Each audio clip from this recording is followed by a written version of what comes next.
davom etamiz. Bizda proyektimiz tayyor. App Store'ga chiqarishimiz kerak. Bundle ID'ni olamiz.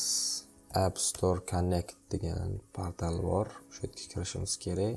Hamma o'zini Apple ID'si bilan kiradi. Safari'dan kiringlar deganimiz sababi ham shu. Safari tezroq ham ishlaydi. Apple o'ziniki bo'lgan hisobiga bitta shu fingerprintmi degan narsasi bor. Shuni отпечаткani qo'ysa, hamma narsani o'zi qilib beradi. Bir xil bolalar bor, mendan o'tmayapti deydi ani. SMS ketmayapti, unaqa qilmayapti, bunaqa qilmayapti deydi. Bizda applicationlarimiz spiskasi chiqdi. Plusni bosib turib, bundle registratsiya ham qilsak bo'ladi yoki app o'zini qilib qo'ya qolsak ham bo'ladi. Butga iPhone uchun qo'llanmoqda deymiz. Name to'liqroq o'zini toza name mana bu. Choice language English bo'la qolsin. English UK, US mayli farqi yo'q. Bundleimiz yo'q. Sertifikat bo'limiga kiritdik mana. Sertifikat identifiers ekan. Identifier degan joyga buni bosib App IDs degan joyga continue app o'zi bu butun anaqani bo'yicha tekshirib beradi. Boyagi mana bundle name'imizni beramiz. Buni descriptionga ham o'zini berib qo'yamiz. Continue bosamiz, register qilamiz. The attribute provided entity has invalid value. This is the valid number. To'xta. Back currencies flow app ID deymiz. Register qildi. Endi qaytamiz. Bitta refresh berib olaylik-chi. Yaratish iOSga name English UK choice bundle degan joyda mana chiqdi. Tanlaymiz. Bunisiga mana beramiz. Limit access bor, full access bor. Limit access degani userlar kira olmasligi mumkin, link berib kiriladi. Unlimited app distribution bilan kiriladi. Full access bo'lsa, bu App Store'dagilar ko'rsin degani. Create bo'ldi. Hammasi chotki. Endi biz unga sun'iy intellektni App Store uchun yozib fayl qilib ber. Test flight o'tamiz. Test flightda hozircha hech narsa yo'q. Botdan test flightga chiqarish uchun produktni tanlab archive deymi, archive deydimi tanlanadi. Tanlangandan keyin avtomatik arxiv qilayotganda ehtiyot bo'lish kerak bo'lgan joyi bor. Klik qilamiz boshqatdan. Mana bu yerda tanlanish kerak. Ani iOS device RAM deganini tanlab turib, keyin produktga borib, keyin archive qilinadi. O'shanda barcha RAM platformalar uchun deyiladi. Chunki App Store shunaqa qonun-qoida chiqarib qo'ydi. Bundan buyog'iga hammasi RAM uchun chiqariladi. Archive qiladigan narsasi, distribute qiladigani test flightga only beramiz. Hozir App Store'ga chiqarmaymiz. Only test flightga bersak, shu bergan faylimiz test flightdan boshqasiga o'tmaydi. O'shanda uli ham to'g'ridan to'g'ri release bu deb tasavvur qilmaydi. Keyin hozir men ham faqat sizlarga chiqarish ko'rsatyapman test flightdan keyin publish qilishni alohida ko'rsataman. Unga ham alohida video qilamiz. Bir to'la test flight desam hozir UI detect UI'lar bor, ko'rinmay qoladi. O'shanda qiynalib qolasizlar. Mana bunaqa chiqib qoldi, menda nima bo'ladi endi deb aytib qolishingiz mumkin. O'shaning uchun chiqadigan muammosini ham oldindan ko'rsatib, shu muammoga yechim berib ketaman. Ortiqcha savol paydo bo'lmaydi. O'zi aslida o'chib tashlay oladigan. Mana 10 tarafini ezib, new file from template, privacy degan narsa bor. Shu narsani yaratib qo'yish kerak. Yaratilgandan keyin enter bosiladi. Pastga tushadi bu mana. To есть proyektni yaratish kerak.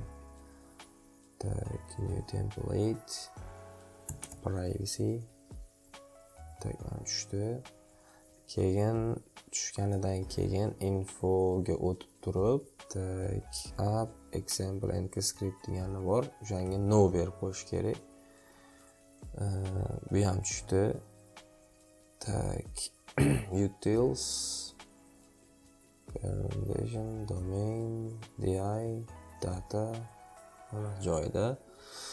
Privacyga yangi bor narsa shu API nutrition label degani bor. Uni ichiga access privacy access API types tanlaymiz. Items ichiga nimaligini aytib ketishimiz kerak bu yerga. Data call deyapti. Qanaqa data olasan deyapti. Bu yerda men bundoq qilganda hech qanaqa data olmayman, to'g'rimi? Shuning uchun userdan data olmayman. Data olmaganim uchun shundoq bo'lib qoladi. Userdan nima data olyapti proyektimiz? Hech qanaqa data olmayapti. Bo'ldi, mash fayl bo'lsa bo'ldi. Tak, bizga yaratib berdimi? App Store modifile lc App Store file. Tak. Endi informationlarni kiritishimiz uchun biz boya upload qildik. Refresh berib ko'ramiz endi. Refresh berib ko'rdik. Refreshdan keyin bizda build chiqdi. Build complete bo'lgan. Keyin build versionga mana bu missing complete ga mana buni tanlaymiz. None of algorithms. Boya biz info plist ichida qo'shgan narsamiz mana shu. Hozir mana bu info plist ichiga bitta so'z qo'shdik-ku mana. App using non-script degan narsani qo'shib qo'ysak, har doim mana shu narsa chiqadi bo'lmasa, warning bo'lib. Shu narsani info plist ichiga qo'shib qo'ysak, so'ramaydi hech qachon. Men ready for test deydi, shu tayyor test flightga deydi. Keyin bu yerdan testers degan joyiga bitta bossa, hech qanaqa testers yo'q. Bu yerga testers qo'shishdan oldin mana bu yerga internal testing degan bo'lim bor. O'sha yerga plus bosilsa, internal test yarating deydi. Internal test group deb nomlaymizda. Keyin enable automat distribution ni tanlab olamiz. Endi yaratildida bu yerga tester qo'shgan deydi. Testerlar misol uchun qaysi odam programmani skachat qilib test ko'rsa bo'ladi degan narsa. Men o'zimni qo'shaman hozircha hech kim yo'q menda boshqa. Invent bo'ldi deyapti. Lekin akib emas hali. Keyin build уже qo'shildim bunga testga. Endi invent bo'lganimni bilishim uchun men brauzerga qaytamanda Gmailimga kiraman. Tak, test flightga mana keldi SMS menga. Azimjon, sen test flightga qilding, keyin men buni complete process qildim.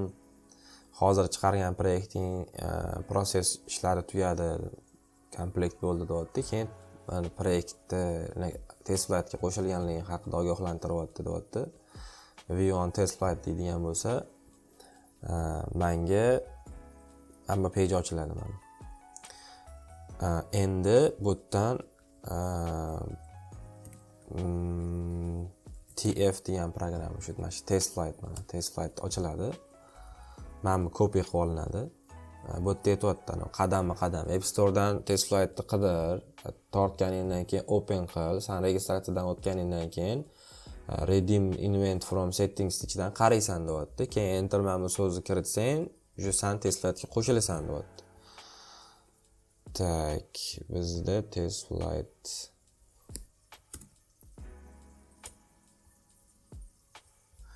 mana test flight'im ochildi.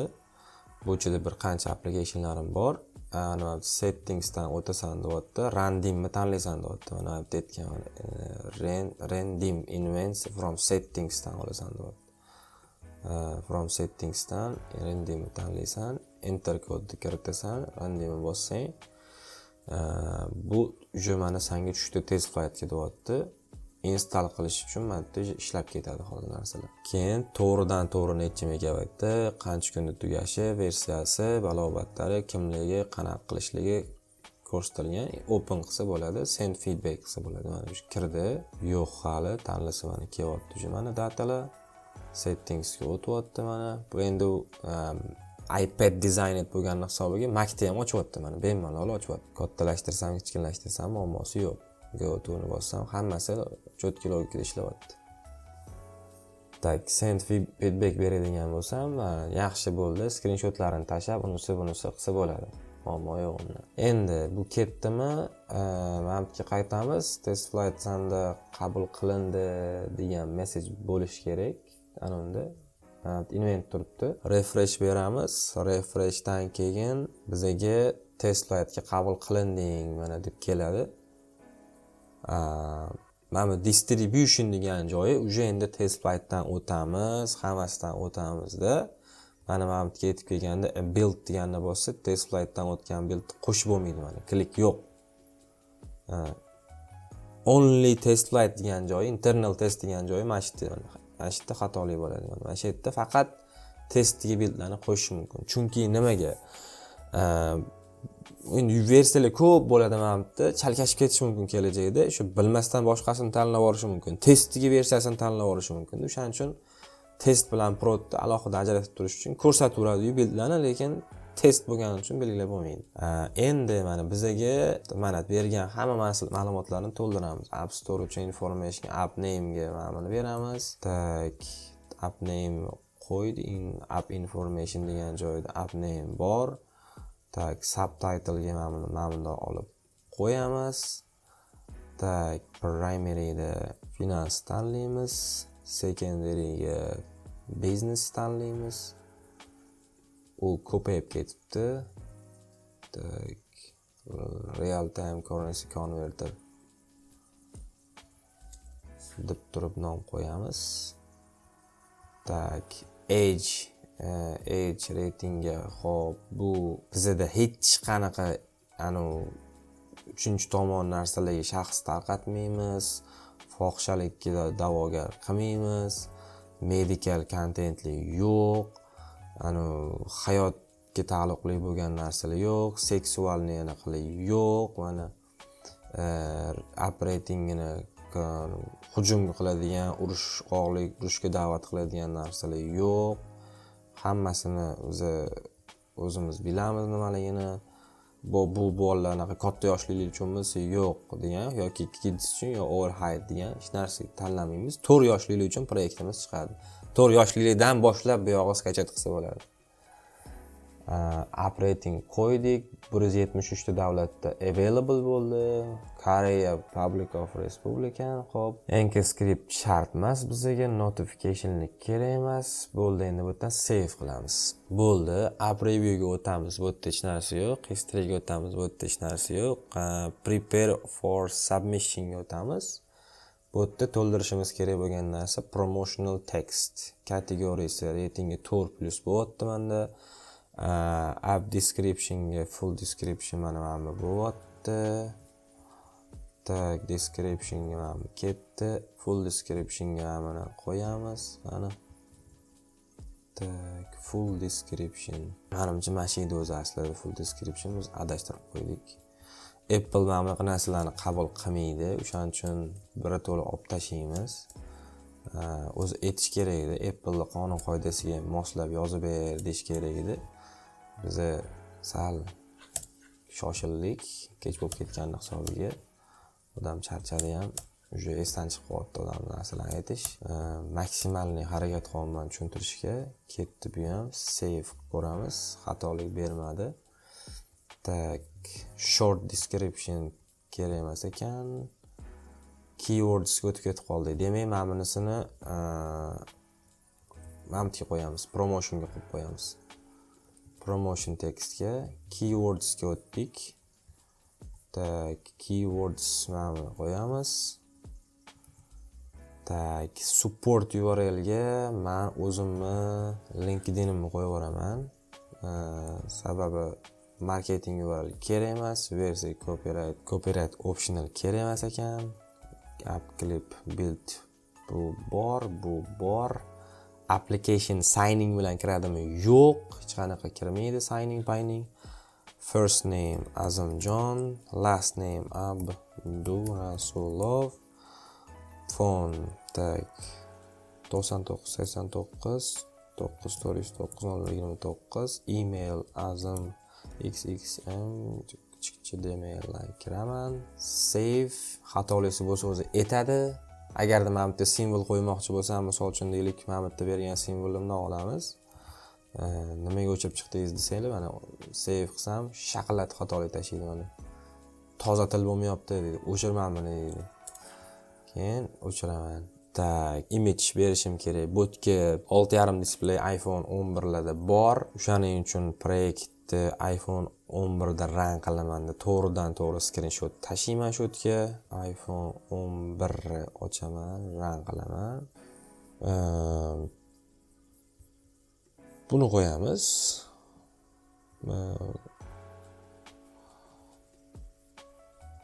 Buni qo'yamiz.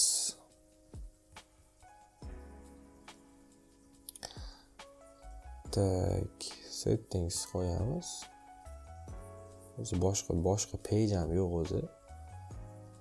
Mana bundoq qilganda bittasini tanlaymiz. Qaytib kelamiz. Mana unda bosamiz.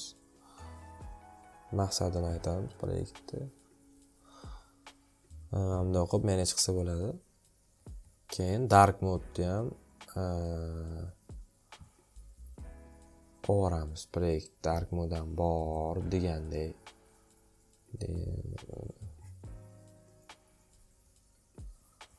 Tak, dark.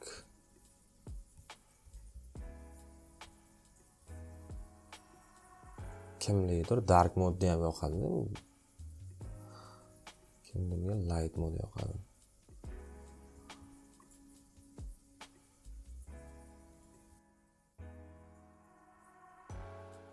Endi xuddi shuni iPadga o'tamiz.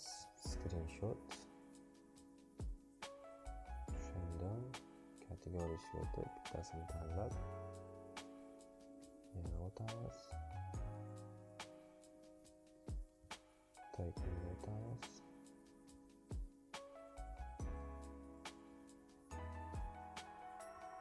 Mana keyin o'g'limni rasmini oldi, bittasini qo'yib settings va developer deb qo'yar ekanman. Mana qo'yamiz. Mana buni qo'yamiz.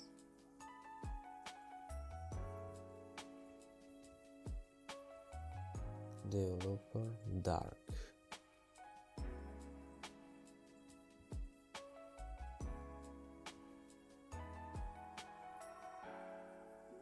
Bo'ldi.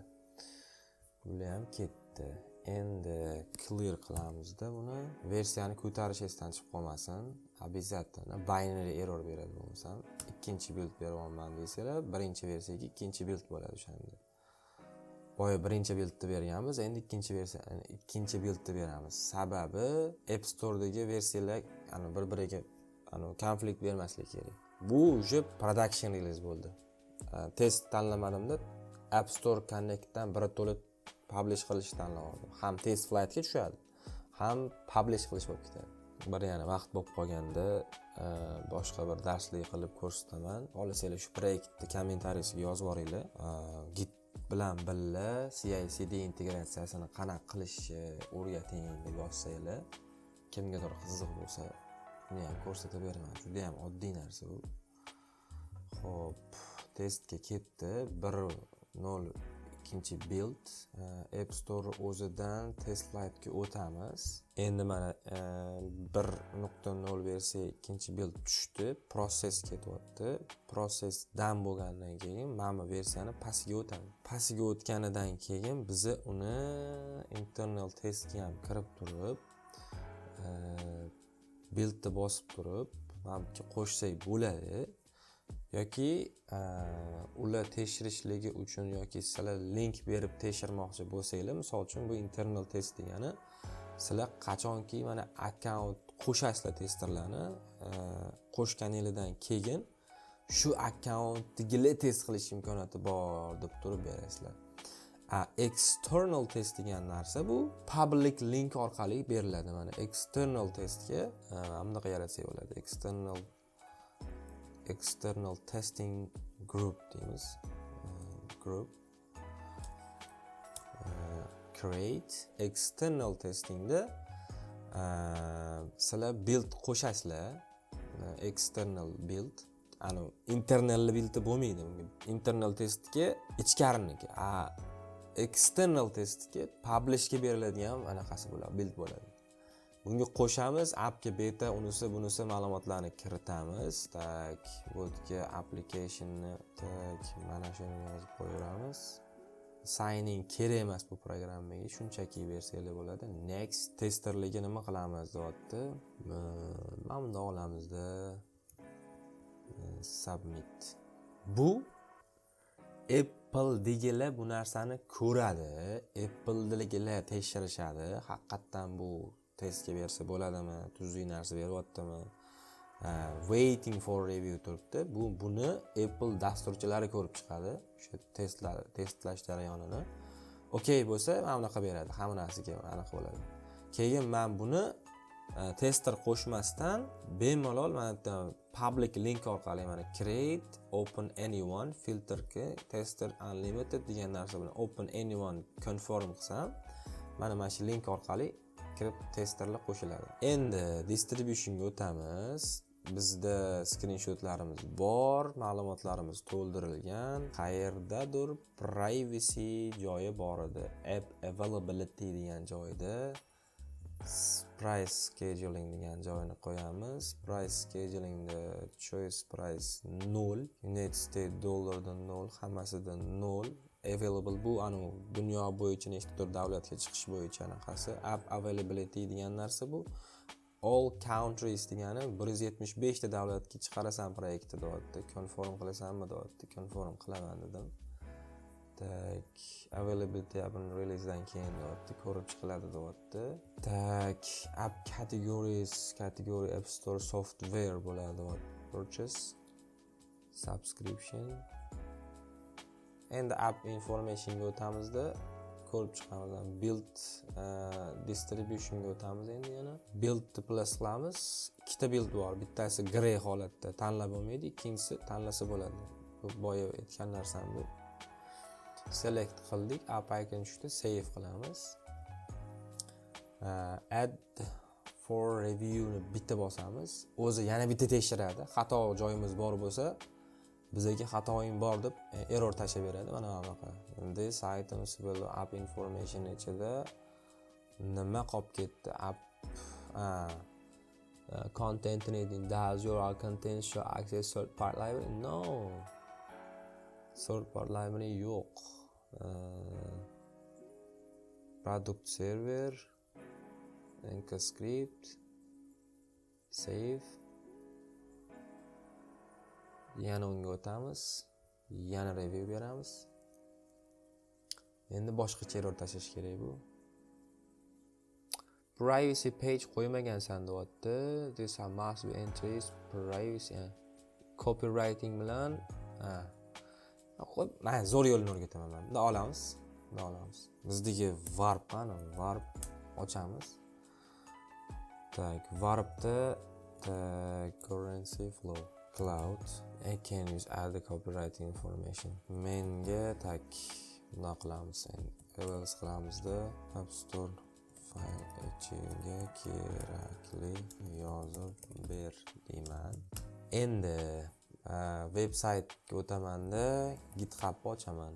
Menda programmalarimni chiqarish bo'yicha shu muammo bo'lmasligi uchun repository ochganman. Application privacy content mana. U yerda programmalarimni privacylarini kiritib boraman. Bu public repository bo'lgan hisobiga application privacy contact us mana aytdi bor ekan. Bularning hammasi yoziladi hozir MD fayl ichiga. Keyin men u MD faylni mana bundoq qilib open qilamanda.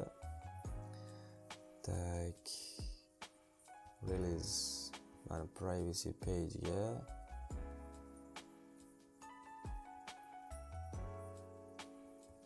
mana bundoq tashlaymiz.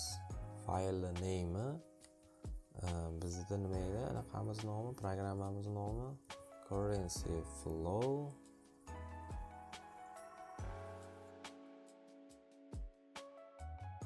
Tak, endi privacy policy degan joyni ochamiz.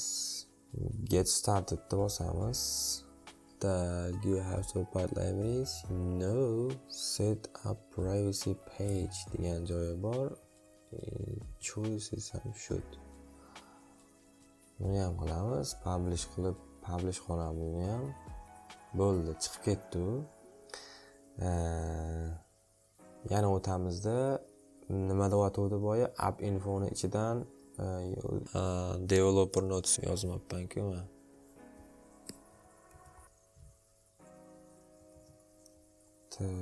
Save qilamiz. Accessibility turibdi, send rating, repair bosamiz. Yana qayerdadir xatolik bor edi. Mana shu oyning oxirida copywriting degan joy bor deyapti. Mana submission chiqdi, submit ketdi, go to review page, waiting for review, SMS'li keladi email pochtadan.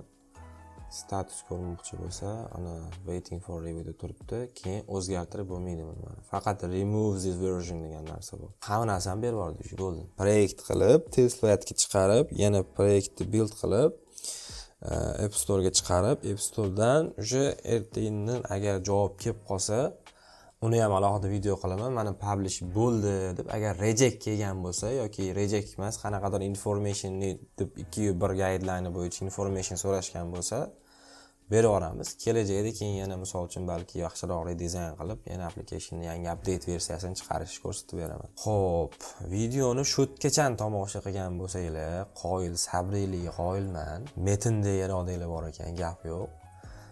Agar bu qismligi bo'linib chiqqan videoda endi bu agar hozir shu versiyasini ko'rib qolganlarini ko'rmagan bo'lsanglar, endi qolganlarini ko'rishni tavsiya qilaman. O'zi ham 7 soat davomida proyektni ishlab tugatdim. Sun'iy intellekt bilan, cloud code bilan hamma narsani sun'iy intellektga qildirdim. Maksimalni kam kod yozdim. Почти umuman yozmadim desa ham bo'ladi. Kommentariy yozinglar. Obuna bo'lmagan bo'lsanglar, obuna bo'lishni bosib qo'ysanglar, kelajakda yaxshi videolar chiqib turadi. Bundan buyog'iga endi YouTube aktualni ushlashga harakat qilamiz. Yaxshi mavzular bilan kommentariyada qanaqadir savollar yozsanglar, shu savol asosida ham video chiqarishga harakat qilaman. Rahmat, xayr, salomat bo'linglar.